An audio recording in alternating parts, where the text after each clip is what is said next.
Hai, jumpa lagi bersama saya, Maria Rosita Lantiseran, dalam Waktunya Belajar Bersama. Masih seputar komunikasi internasional, this time we will discuss about development research, tradition, and global communication. Yuk simak penjelasannya. Materi ini sebenarnya sebuah konsep yang fokus pada isu dunia ketiga, tapi yang terpenting juga melihat bagaimana modernisasi gagal membawa perubahan pada negara atau wilayah berkembang. Kok bisa?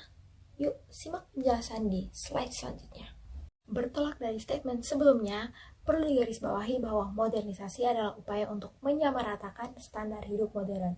So, ketika kebijakan pemerintah atau gaya hidup masyarakat di negara berkembang atau negara tertinggal belum mampu mengejar ketertinggalan gaya hidup negara maju, dan saat mengejarnya justru menimbulkan dampak negatif, nah ini yang bisa diartikan sebagai kegagalan modernisasi.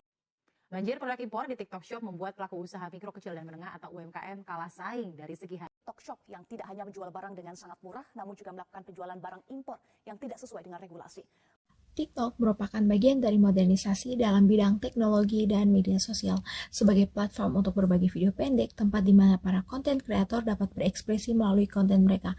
Namun belakangan, TikTok justru menuai kontroversi karena digunakan sebagai lapak untuk berjualan online.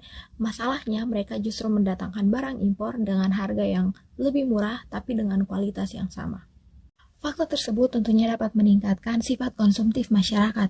Sayangnya, hal ini juga menimbulkan kesenjangan sosial di kalangan para penjual karena perbedaan harga standar yang cukup signifikan antara UMKM dan offline store dibandingkan dengan harga di TikTok Shop. Dan dengan kata lain, TikTok Shop justru meraup keuntungan yang lebih besar. Kasus tersebut menurut saya, kegagalan modernisasi justru lebih relevan jika dikaitkan dengan UMKM di mana mereka tidak mampu menghadapi perubahan teknologi atau bersaing atau beradaptasi dengan persaingan pasar. Namun perlu diingat bahwa kebijakan pemerintah juga berperan cukup penting dalam situasi kesenjangan ekonomi seperti ini.